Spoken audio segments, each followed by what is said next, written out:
Hello and welcome back to my YouTube channel. Today we are making bread, and this is such a simple bread recipe that does not require 1 kneading, 2 effort, 3 does not take much of your time. You simply need just 3 minutes of your time.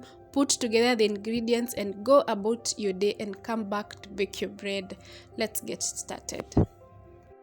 So start by combining water, salt, sugar and the yeast. Make sure your water is warm. If you're using dry yeast, leave this solution for around 5 minutes for your yeast to be activated. Otherwise, if you're using instant yeast, just go straight up and add the rest of the ingredients. So I'm adding my flour bit by bit just so that it can combine easily and properly. You can use a spatula or just your hands, whatever works for you. I switched to using my hands because I thought it would be easier.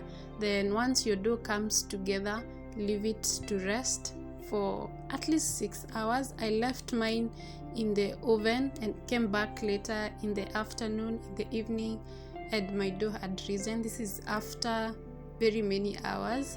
Oil your hands first so that your dough does not stick. You can also use water. You can be inserting your hands in a cup of water, and here it's just folding and stretching the dough so that it can have some shape or form.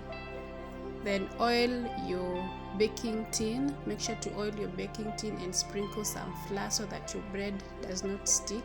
Then transfer your bread to the baking tin. Then if you have a bread tin, the better. I do not have one, so I'm using what I have. Here I'm just shaping the bread and sprinkled some flour for some pizzazz, Then let your dough rest for 30 minutes uncovered. Then 30 minutes later, our dough has rested. It has almost doubled in size.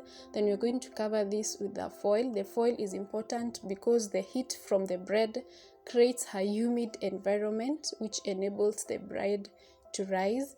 So do not skip that part. My oven has been preheating at 240 degrees Celsius. So we are going to bake this bread for 35 minutes. After 35 minutes, you are going to drop the temperature to 200 degrees Celsius. Remove the foil and put it back to the oven to bake it for 10 to 20 minutes or until the crust is golden. Feel free to adjust the time according to how golden you want your bread to be. If you want it too golden, just give it more time. And once your bread comes out of the oven, let it cool down a bit before transferring it to a wire rack and give it time to cool completely before slicing it. And I hope you guys give this recipe a try. It's such a simple recipe for the day you're too busy and still want to make bread. And thank you so much for watching. Please remember to subscribe.